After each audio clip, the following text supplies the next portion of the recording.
ya 2025. Mwingine asome Kutoka sura ya 12 mstari wa 8. 12 mstari Kutoka 12 mstari wa 18. 12:18. Kutoka 12:18. Kutoka nyama yake usiku ule ule. Imeokwa motoni. Pamoja na mkate usiotiwa chachu. Ndio. Tena pamoja na mboga zenye uchungu. Tayari 18. Soma na 18. Of course uko sahihi. Mwezi wa kwanza. Siku ya mwezi 14. Wakati wa jioni. Mtakula mikate isiyochachwa. Hata siku ya mwezi 21 jioni. Hata siku ya mwezi 21 jioni. Haleluya. Umenipendelea. Haleluya. Inatosha hapo. Tusije tukaharibu. Nataka nikusomee kwa lugha ya Kiingereza kama utakuwa umepata madam, kama na lugha ya Kiingereza hapo. Hiyo 18.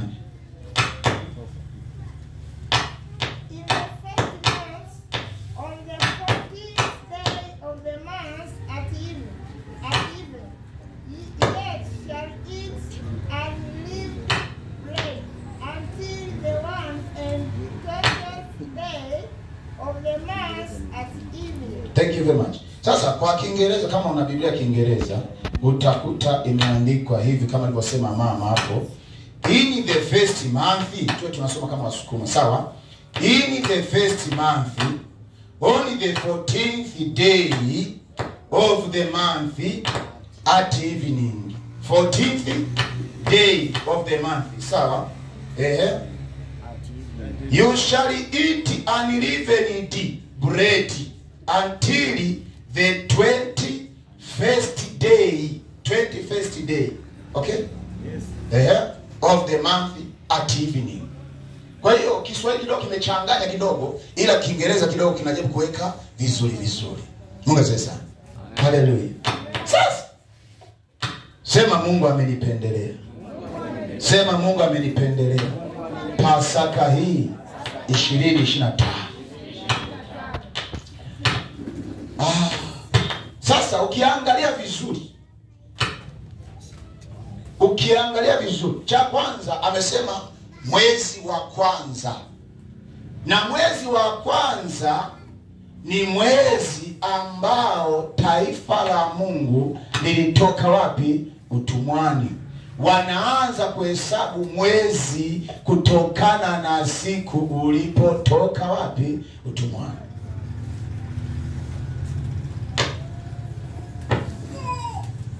Ndipo Mungu aliwaambia huo mwezi utaitwa Abibu. Of course, sasa angalia, sisi hatuko mwezi wa kwanza. Labda nikupe angalizo moja. Sio Tanzania sasa. Ila kwa watu tunachukulia Tanzania sisi kwa maslahi ya wapi? Ya Tanzania. Lakini Pasaka ni ya dunia nzima. Mungu atusaidie sana. Haleluya. Tarehe za Pasaka za mwaka huu, sawa, zimegongana kabisa na tarehe za kweli za Pasaka.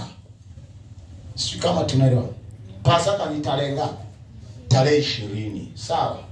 Sawa? Lakini kiserikali Monday ni Easter Monday na imeandikwa. Chungulia tarehe kalenda yako kwenye simu, utaona kwamba na yenyewe Monday tarehe ngapi? 21. Sio kama umeangalia. Kwa hiyo Pasaka ya mwaka huu imegongana. Sasa mwezi sisi tuko Aprili, sawa? Lakini kwa maana ya mwezi wa kipasaka, kwa sababu Pasaka ni siku ambayo taifa la Mungu lilitoka wapi? Tena ni usiku ambao taifa la Mungu lianza kufanya nini? Kuondoka utumwani. Kwa nini mimi nisijichukulie hapo hiyo baraka? Kwa nini wewe kama umeona kitu kimetari, unaona kitu kimeendana, majira ya Mungu yameangukia dunia, yameangukia na nini? Na Tanzania. Haleluya. Haleluya. Tarehe zile hata kama zikipishana, sawa, hata kama zikipishana, lakini majira yameangukiana. Na hiki kitu huwa hakitokei mara zote kwa miaka yote. Mimi hata sijui, ile ninachojua kwamba mwaka 2025 Pasaka imeangukiana na kwenye Biblia. Yaani Pasaka imeangukia kwenye nini? Kwenye Biblia. Mungu asifiwe sana. Haleluya. Kwa hiyo watu wa rohoni ni lazima tuwe makini, tucheze na hizo tarehe, tutembee nazo, tumuulize Mungu, una nini? Kuna lugha gani unataka kuzungumza na maisha yangu? Mungu asifiwe sana. Acha nikupe mfano. Wewe sio mzuri, acha tuache.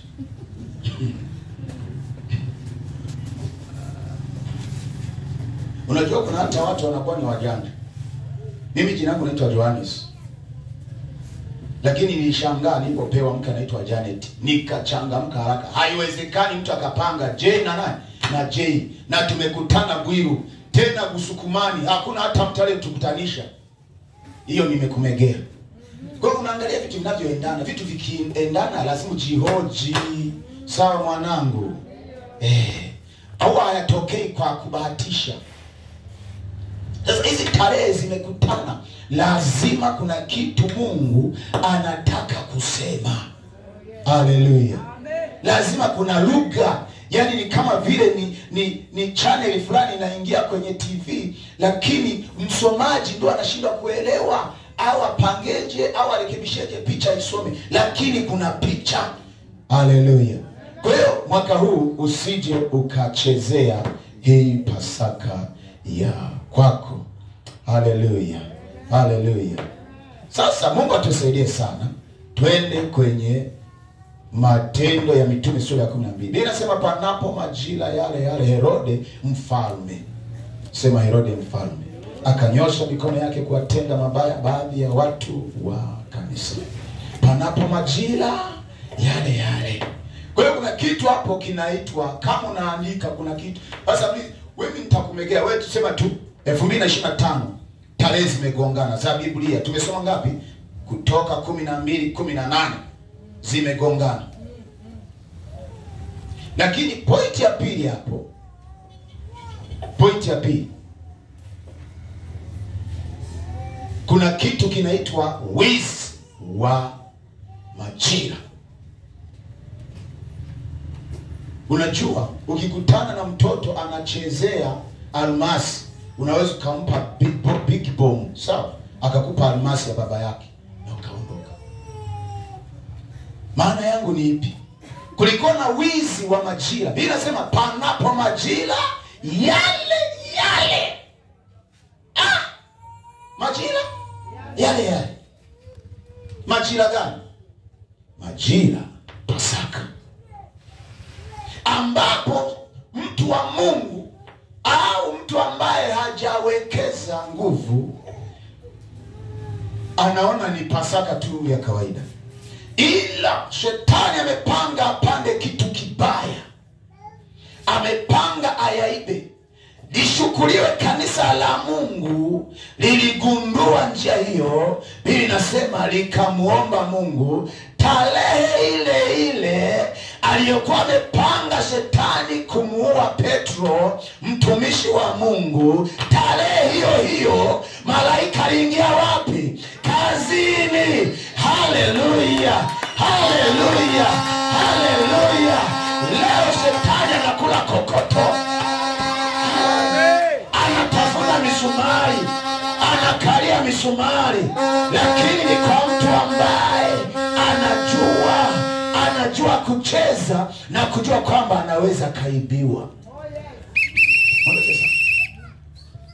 Herod the president.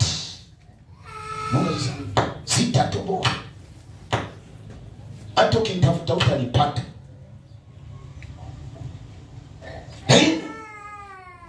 Mkuu wa nchi akakamata na akaamua kuwatenda vibaya baadhi ya watu.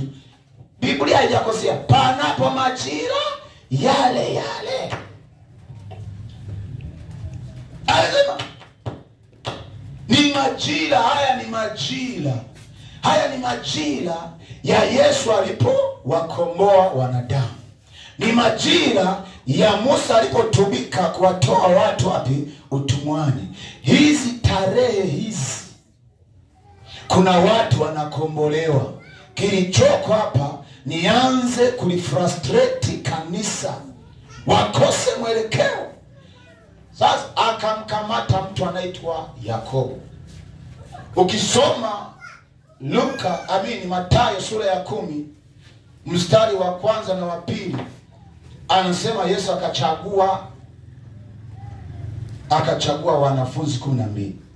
Katika wale wanafunzi 12 kuna watu wanaitwa Yohana na Yakobo ndugu yake, ambao mama yao aliwahi kwenda kwa Yesu akamuomba, ninaomba Baba, nimeona wewe una nafasi mbinguni. Huko mbinguni ukienda, Yakobo akae mkono wa kulia, alafu Yohana akae mkono wa kushoto. Mungu sasa, Yesu akamwambia, wewe mama, hujui unachokiomba. Kuna ubatizo nataka kubatizwa. Wataweza hawa? Wakasema, kuna sehemu inasema hivyo, walisema tutaweza.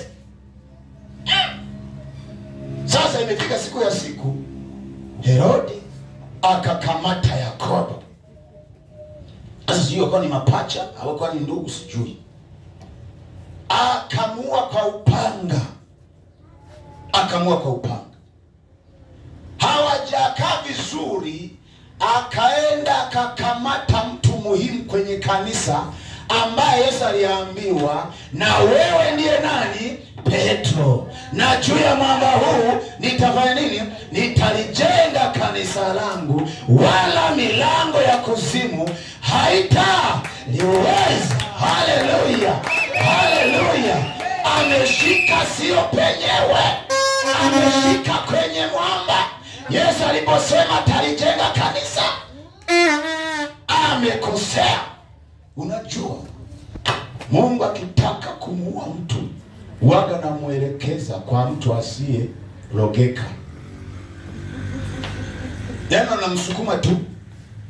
Sasa mpeleka. Of course ndio huyo Petro.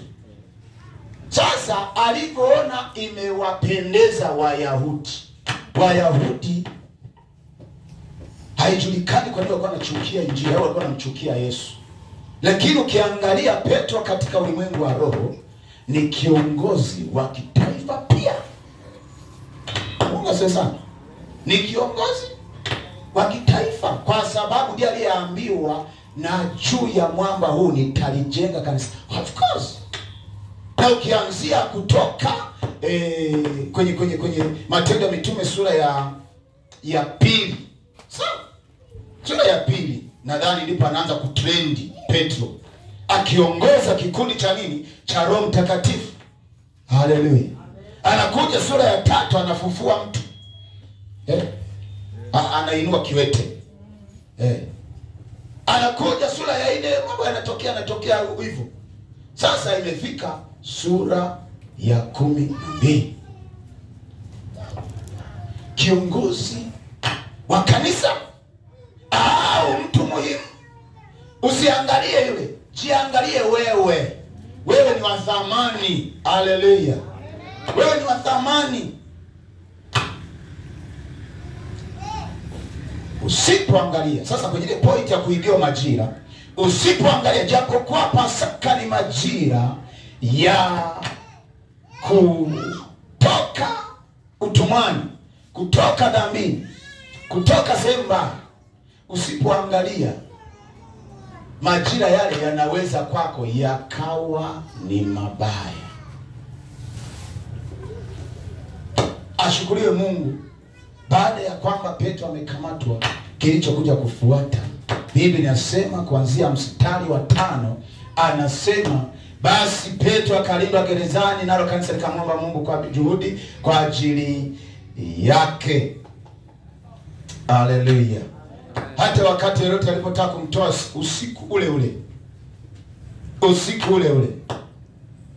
Petro alikuwa analala katikati ya askari wawili, amefungwa minyororo wawili, mara malaika wa Bwana akasimama karibu naye. Haleluya. Amen. Haleluya. Amen. Kanisa likamwomba Mungu kwenye majira hayo yaliyoibiwa. Likasema haiwezekani. Tumemaliza hapo nyuma, sijui sura ya ngapi, ya 10. Sura ya 10 ameenda kwa Kornelio, ameweka moto wa Roho Mtakatifu. Amepita kwa Ainea, sura ya 8 amemuinua, alikuwa na miaka minane amelala. Amepita kwa Dorcas, amemfufua. Haiwezekani. Nani atakayefufua watu? Nani ambaye gharama ya kumtengeneza mtu kama huyu ni kubwa mno? Japokuwa tunajihurumia, lakini gharama ya kutengeneza mtu wa namna hii, gharama ya kutengeneza mtu kama wewe ni kubwa mno. Hatuwezi kumpata mtu mwingine kama wewe. Kwa hiyo kilichopo, ndugu, maombi yatasokotwa. Haleluya. Amen. Haleluya. Amen. Hiyo ndio inatupeleka kwenye hoja kwamba Mungu yuko tayari kufanya jambo lolote. Yuko tayari kumtuma malaika. Lakini inategemeana wewe ndio unayemruhusu malaika aingie kazini. Mungu asifiwe sana. Wewe ndio unayeruhusu malaika aingie kazini kwa ajili ya maisha yako, kwa ajili ya jambo lolote. Wewe ndio unayeruhusu. Kanisa likasema hapa kazi imeanza. Haleluya. Haleluya. Hili kanisa halikuwa na moyo ule wa utajiju. Unajua kuna makanisa ya nini? Ya moyo wa utajiju. Atajiju. Wewe atajiju.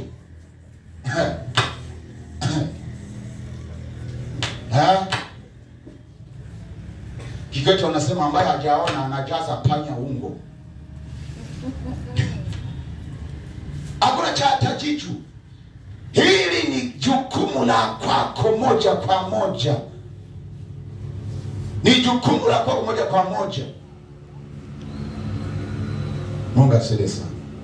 Kwa hiyo kanisa likaomba, Biblia inasema likamwomba Mungu kwa bidii, kwa juhudi.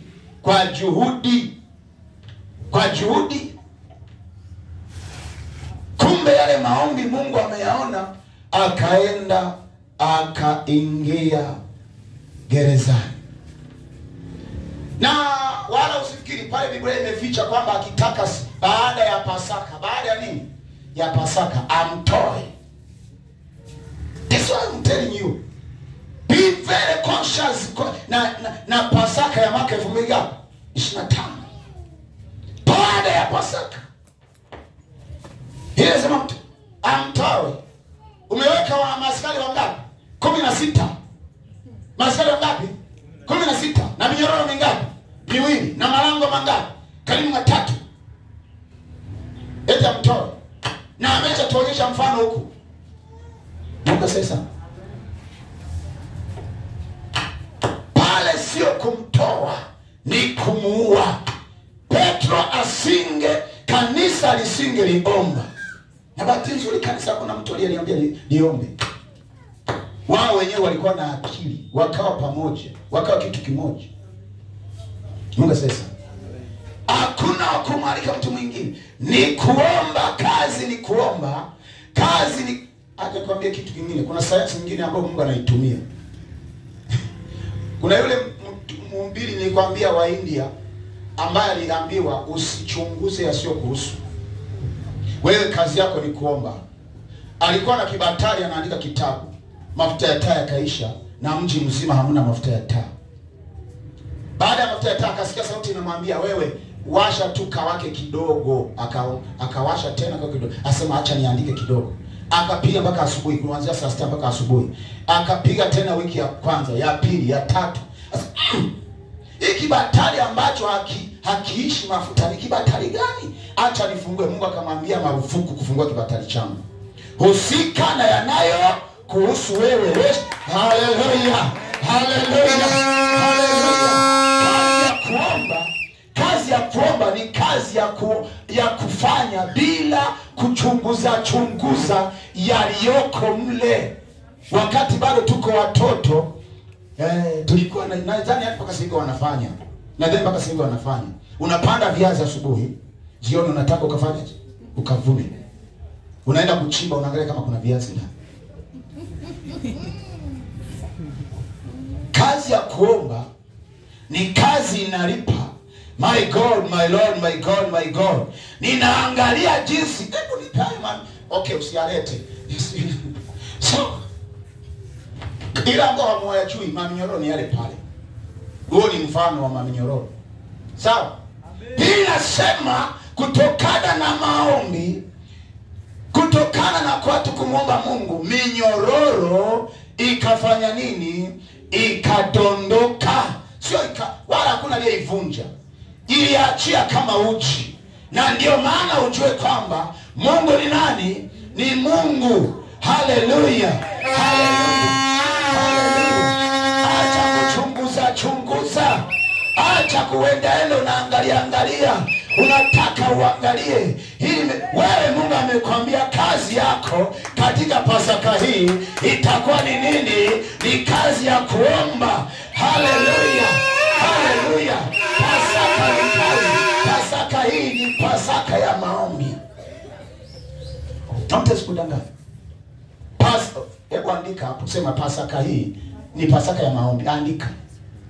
Usije ukasahau ukajifanya umejisahaulisha. Haleluya. Haleluya. Pasaka.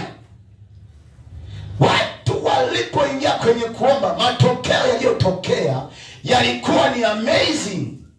Alikuwa katikati ya maskari wawili, huko askari na huko askari. Lakini wakati anaamka na masomo yao na usalama wao, hapakuwa cha usalama. Haleluya. Haleluya. Na wanazungumza. Malaika mpiga ubavuni, wewe dogo, sasa wewe amka ujivike viatu vyako.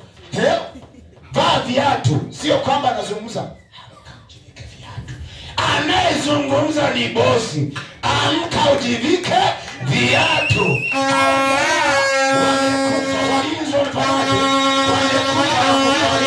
Sema walinzi wote walionifuatilia Pasaka hii, kufa katika jina la Yesu, tawanyika kwa jina la Yesu. Biblia inasema kuna kitu siri pale haijawekwa wazi, lakini inaishia nasema hivi: Pilato alipokuja kutafuta mfungwa wake, adui yake, akakuta hayupo. Biblia inaishia tu hapo kwamba alisema wauawe, alafu Pilato kaondoka. Kwa hiyo kama pale walikuwa wako usingizini, lakini mwisho sema walinzi wote waliokuwa zamu leo ni kufanya nini? Nikula upanga. Haleluya. Haleluya. Vaa viatu. Inaonekana mtumishi wa Bwana alikuwa ameshavuliwa nguo. Kwa sababu Biblia inasema hivi: vaa na nguo yako. Mungu sasa, jivike nguo yako, unifuate. Sasa mhusika mwenyewe, yule mhusika mwenyewe anasema hivi: hakujua kitu kinachoendelea. Hakujua kinachoendelea. Sio kosa lake. Sio kosa lake, kwa sababu Pilato anajulikana. Na yeye anasema ni mfalme. Sio kosa lake, kwa sababu hata waombaji nao walipopelekewa taarifa kwamba Petro yuko anagonga mlangoni, na wao hawakuamini. Kazi yao kuamini, kitu kinafanyaje? Mashine inasaga, inakukoboa. Maombi yanaendelea. Maombi yanaendelea. Wanatoa matamko, wanatoa maelekezo, wanatoa matamko.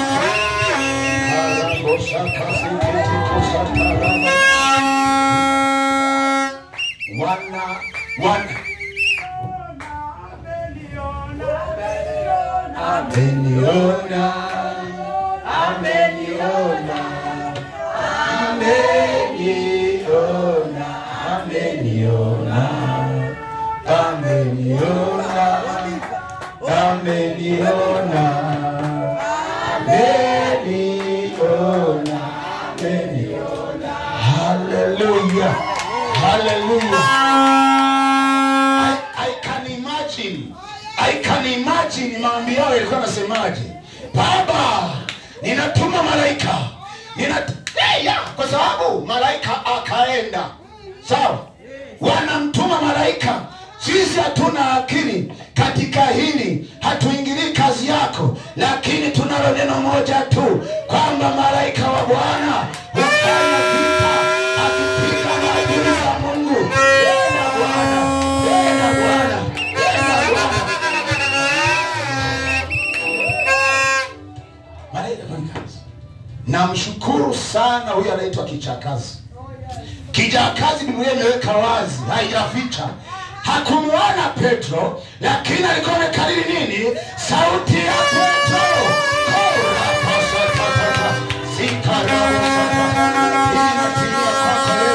Inatimia kwako leo. Inatimia kwako leo. Inatimia kwako leo. Katika jina la Yesu. Katika jina la Yesu. Kazi yako ni kuomba. Pasaka ya kufanyaje? Hii ni Pasaka ya kuomba. Haleluya. Nimefupisha kutokana na muda. Ni somo jingine. Biblia inasema zilikuwa ni siku za mikate isiyotiwa chachu. Okay, kuna maelezo kidogo. Isiyotiwa chachu maana yake fresh. Sawa. Mikate isiyotiwa chachu. Na katika taifa la Israeli walikuwa wana siku 7 kabla ya Pasaka. Kama hivi. Ndio maana nakwambia imemechi na Pasaka. Sasa sio Tanzania. Lakini unaweza kuspecify Tanzania, unaweza kujikagua wewe, unaweza kukagua Tanzania, ni juu yako. Siku 7 ambaye sema mtakula mikate isiyotiwa nini? Chachu. Sehemu nyingine nasema hivi, na mboga za nini? Za uchungu. Haleluya. Maana yake ni mikate ya mateso. Anasema mtakula kwa sababu siku hiyo mlitoka Misri bila utaratibu, na unajua mtu akitoka bila utaratibu vitu vingine na viacha. Mungu asifiwe sana. Vitu vingine na viacha. Ni mikate ya mateso. Ni mikate, maana yake ni majira ya mtakula siku 7. Siku ya 7 ndio itakayokuwa ni siku kuu ya Pasaka. Haleluya. Haleluya. Haleluya. Sasa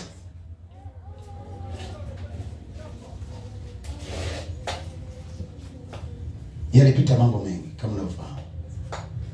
Lakini itoshe kusema Pasaka, kwa sababu imemechi, ni Pasaka ya maombi. Na mimi nimesema hebu tumjaribu Mungu. Biblia inasema mjaribuni. Na sio kwamba tunamjaribu, lakini tuendane na majira haya. Hizi siku 7, kwa maana yale mateso, ni maana yake ni siku za maombi, siku za kujitesa. Lengo anasema mtakumbuka jinsi ambavyo Mungu aliwatoa wapi? Utumwani. Haleluya. Na katika haya unapoyatii, kila tatizo, kila ambaye alikuwa na kufuatilia, alikuwa yuko kama Herode, alikuwa amekuweka gereza. Hebu correlate.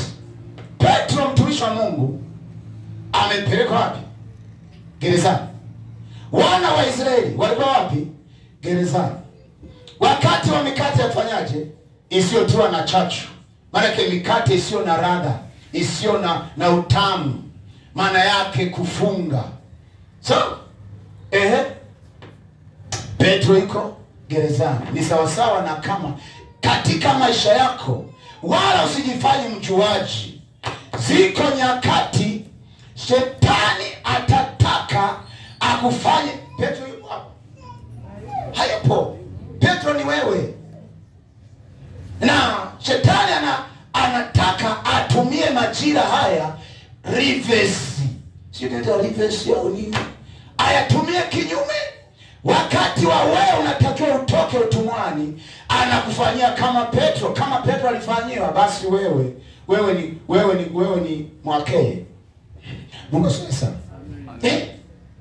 Lazima ujue kwamba kuna mazingira, kuna maeneo, na ninajua hapa niko nazungumza, kuna eneo unahitaji Mungu aingilie wapi? Katika jina la Yesu. Hata kama unafanyaje? Kujinani kidogo, yani ile kujibara, kufanyaje? Yani kujikaza. Sawa, unajua pepo unapotaka kumtoka mtu, kuna mwingine unaanza kufanya kama hivi, kama anataka kujikojolea. Sawa? Kwa hiyo acha kujikaza, sawa? Sema Pasaka njoo. Pasaka njoo. 2025. Hiyo mambo mabaya, hiyo nifuatilia. Mwaka huu Mungu amenipa ufunuo, hautakuwepo. Okay, sasa Mungu anamwambia Musa kwenye Pasaka hii, hao maadui unaowaona, weka alama tu kwamba hii tarehe tu tayari ndo marehemu. Mungu asifiwe sana. Kama kanisa lazima tujue kuzisoma nyakati. Haleluya. Haleluya.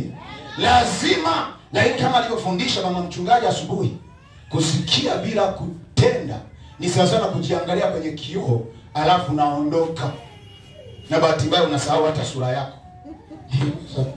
Kuna mtu akiangalia chore sura yake hawezi hata kuichora. Lazima ufanye jambo. Lazima ufanye jambo. Mtu mmoja akasema hivi: omba kama vile kila kitu kinakutegemea wewe. Omba kama kila kitu kinamtegemea nani? Mungu. Ikifika kwenye kuomba, jiondoe kabisa, sema Mungu, yani mimi sipo. Yani kama vile sipo, yani maana yake siwezi nikafanya matokeo yoyote. Kwa hiyo umemwachia nani? Mungu. Ile inapofika kwenye kufanya, fanya kama vile kila kitu kinakutegemea wewe. Fanya. Inapokuwa kwenye kutenda, do as if everything depends on you. Okay, maana yake nini? Unafanya kama vile Mungu hayupo. Yani ndio lugha rahisi. Na hivyo kwenye kuomba, omba kama wewe haupo. Alafu vyote ifanyeje? Vikutane. Haleluya. Haleluya. Kwenye matangazo nimeomba takuwa na semina, kama utakavyosikiliza takuwa pia na maombi. Maombi haya ni ya Pasaka, lakini pia ni maombi ya kuomba. Kwa mara ya kwanza kanisa letu linatuma mwinjilisti nje, na mama yetu amealikwa kwa ajili, ni mwinjilisti kama mnavyoona, na Mungu anamtumia kwa neema ya Mungu. Amen. Haleluya. Haleluya. Haleluya. Haleluya. Miujiza ya kupita kawaida haiwezi katokea kama ninyi hamjaomba. Kwa hiyo ni lazima kuomba. Haleluya. Hiyo ndio inaitwa kuomba kama vile kila kitu kinamtegemea nani? Mungu. Haleluya. Haleluya.